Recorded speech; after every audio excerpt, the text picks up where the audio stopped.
Pneumonia का case जो पहले डेली 25-50 देखते थे, अब महीना में एक बार आता है। डायरिया का केस बहुत कम है। वैक्सीन का एक जो है ना क्रमवार पड़ता है जी।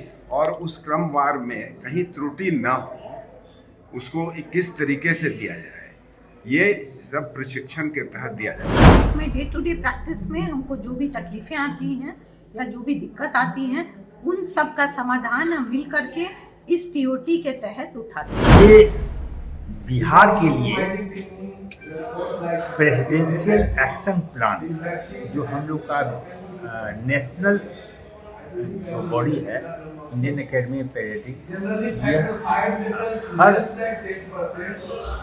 सब्जेक्ट पर एक एक्शन प्लान देता है। जो आज हम लोग वैक्सीन पर, लेकिन वैक्सीन में कहाँ कहाँ गलतियाँ होती है और कब देना चाहिए, यह सबसे बड़ा बात है कि मैं नवजात शिशु रोग विशेषज्ञ हूँ और बच्चों को अगर प्री मैच्योर बच्चा है तो उसे बच्चे को उस समय प्री मैच्योर है तो तुरंत देना है या जब बच्चा थोड़ा 2 किलो 2.5 किलो का हो जाता है तब देना है। इस पर बहुत ही कंफ्यूजन रहता है।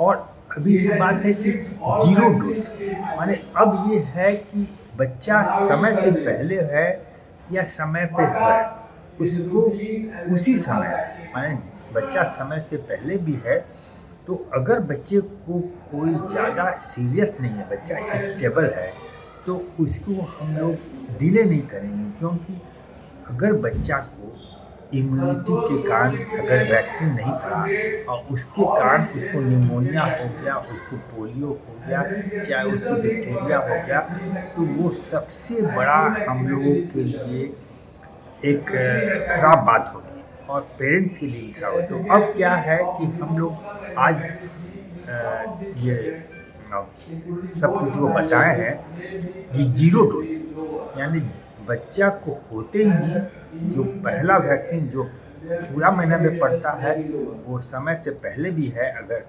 आपको 7 महीने का है तो उसको उसी समय देना है, लेकिन बच्चा अगर सीरियस है तो उसको डिले कर सकते हैं, नहीं तो उसको उसी समय देना है। और बहुत सी बातें हुई जो डिस्कशन हुआ, क्योंकि वैक्सीन एक ऐसी बात है जो हम लोगों के लिए माने हम लोग के लिए क्या पूरे समाज के लिए अभी क्या है कि वैक्सीन के कारण ही हम लोग का निमोनिया एक तरह से ख़त्म हो गया। अब हम लोग चाइल्ड स्पेसिफिक निमोनिया का केस जो पहले डेली 25-50 देखते थे, अब महीना में एक बार आता है। डायरिया का केस बहुत कम हो गया, अभी डिप्थीरिया का कम हो गया, हेपेटाइटिस बी का कम हो गया। तो हर चीज़ अब है ना कम्युनिकेबल डिजीज जो हम लोग का इन्फेक्शन से होता था वो अब नियरली एंड पे हो रहा है।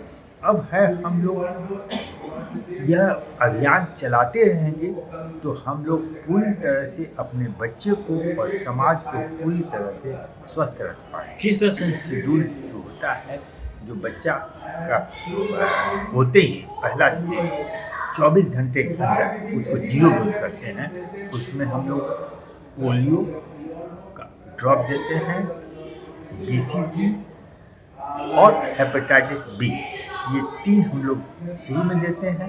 और फिर 6 हफ्ते के बाद उसको DPT, हिब और उसको पोलियो और ये जितने भी होते हैं ना ए सेलुलर वो वैक्सीन हम देते हैं।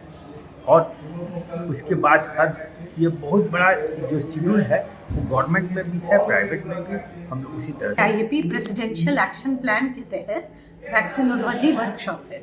ये ऑल ओवर इंडिया कंडक्ट हो रहा है और ये हमारे बिहार स्टेट ब्रांच में भी हो रहा है।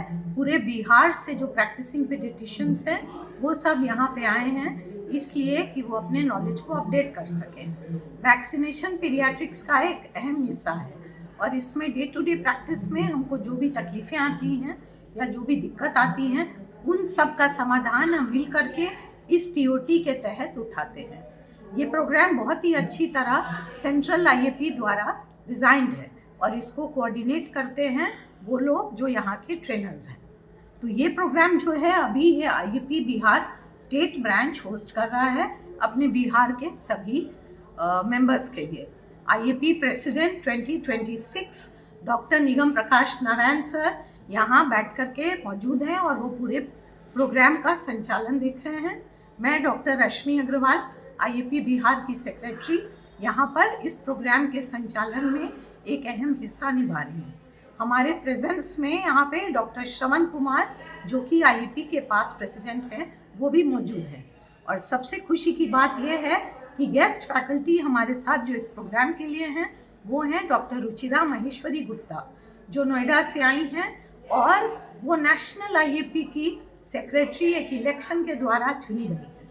26 और 27 में कुल करीब 45,000 पीडियाट्रिशियंस का संचालन और सारे प्रोग्राम्स का संचालन रुचिरा मैडम ही करेंगी और आज वो हम सब के बीच में वैक्सीनोलॉजी के बारे में यहाँ पे डिस्कस करने आ रही हैं। मैं एक अध्यक्ष Bihar academy Indian academy of paediatrics का होने के नाते ये आपको बताना चाहूँगा कि ये जो एक प्रोग्राम है हम लोग का वैक्सीनोलॉजी पर एक ये जो कार्यशाला हो रही है ये एक बहुत महत्वपूर्ण कार्यशाला है और ख़ासकर बिहार के लिए। बिहार जहाँ की संक्रामक रोग ज़्यादा होते हैं, यहाँ की पॉपुलेशन बहुत ज़्यादा है और यहाँ के डॉक्टर्स को प्रशिक्षित करना हम लोगों का पुनीत कर्तव्य है। इसीलिए यहाँ के शिशु रोग विशेषज्ञों को हम लोगों ने स्पेशली कार्यशाला में आने का निमंत्रण दिया है और बहुत लोग आए भी हैं। इसमें जो अभी बताया जैसे डॉक्टर रश्मि ने कि जो हमारी सबसे इम्पोर्टेंट है कि हमारे सेक्रेटरी जनरल ऑफ हमारी भारतीय शिशु अकादमी की सेक्रेटरी जनरल जो है वो डॉक्टर रुचिरा गुप्ता वो आज हमारे बीच हैं, अभी तुरंत इनॉग्रेट करेंगी। और उसके अलावे उन्होंने खुद फैकल्टी बनने का निर्णय लिया है और इसमें जितने भी फैकल्टी हैं बहुत लर्नेड हैं और बहुत अच्छे से प्रशिक्षित हैं। वैक्सीनोलॉजी जो है ये हमारा एक सबसे इम्पॉर्टेंट कार्यक्रम है जो कि मानवीय जो हमारे शिशु हैं इनको बचाना है अगर हमको भविष्य में संक्रामक रोग से, तो इससे अच्छा और कोई उपाय नहीं है वैक्सीन देना। तो वैक्सीन जो हम लोग दे रहे हैं उसको कैसे एक ही टाइम वैक्सीन पड़ेगा ऐसा किया था टाइम भी नहीं, वैक्सीन का एक जो है ना क्रमवार पड़ता है जी, और उस क्रमवार में कहीं त्रुटि ना हो उसको किस तरीके से दिया जाए ये सब प्रशिक्षण के तहत दिया जा रहा है। ये जो है अभी जैसे बहुत सारी भ्रांतियां थी, लोग सोचते थे कि जो बहुत कम वजन का बच्चा है उसको नहीं वैक्सीन देते हैं हम लोग, लेकिन अब ये सब भ्रांतियां दूर हो गई।